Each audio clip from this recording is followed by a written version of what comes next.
hot turkey sandwiches. I have 5 pounds of turkey. It is a full boneless turkey breast. So I took 6 tablespoons of butter and softened it.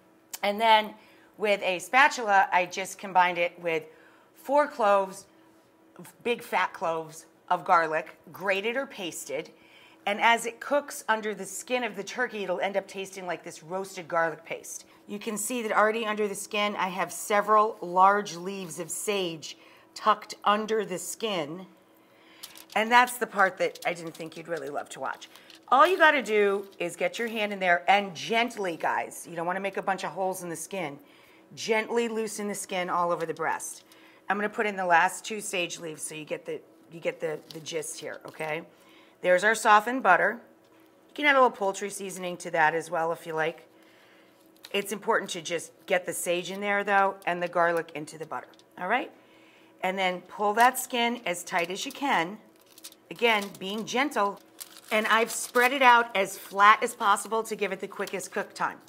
Just like when we make Thanksgiving roast turkey, turkey cooks 15 minutes per pound. Tiny bit of oil spray, non-aerosol, olive oil, canola oil, who cares? Tiny bit. And a good amount, as Double M says, Mark Murphy, seasoned with authority. Good amount of black pepper.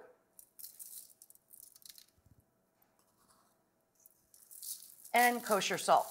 Into the oven she goes. Check it after 1 hour and 15 minutes if it's about 5 pounds. I normally make this dish all in one pot, including the sausage. However, my sister does not care for sausage. So I'm going to cook the sausage on the side. And this is 1 pound of spicy breakfast sausage. You can use a pound of sweet or spicy. And of course, it doesn't have to be breakfast sausage. It can be whatever you like. And I'm just gonna cook it on the side so we can throw it in after we take some stuffing out for my sister. The apples, celery, and onion cooked out just in the butter olive oil mixture with a little salt and pepper. Now we're going to add 150 years of greatness in a box, Bell's poultry seasoning, a nice sprinkle around the pan. Just throw the cornbread stuffing mix in.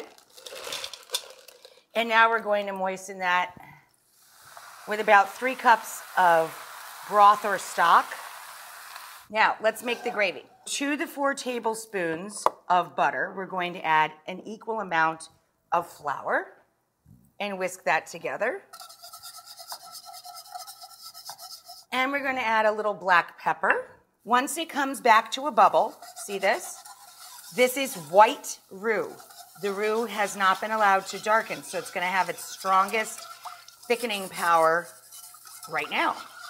I add Worcestershire to my gravies, my stovetop gravies, to add a little bit of flavor and, of course, deepen the color.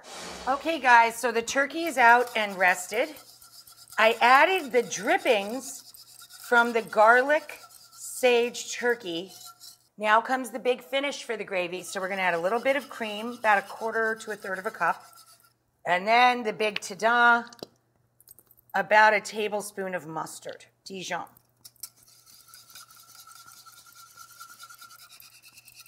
And there's the Dijon cream gravy. I added the sausage to our stuffing, and I turned the heat back on to get it hot through, and I reserved my sister's meat-free stuffing. I have white and wheat here. John chose white. I lightly toasted it, and we have the toast points all lined up, and put a little stuffing stripe right down the middle of this open-faced sandwich classic. This is our turkey breast. We let it rest so we don't lose all the juice, right? So now we're going to take some of that beautifully sliced turkey and go right down the middle.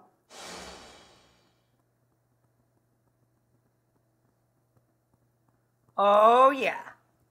And we'll chop flat leaf parsley. Talk about comfort.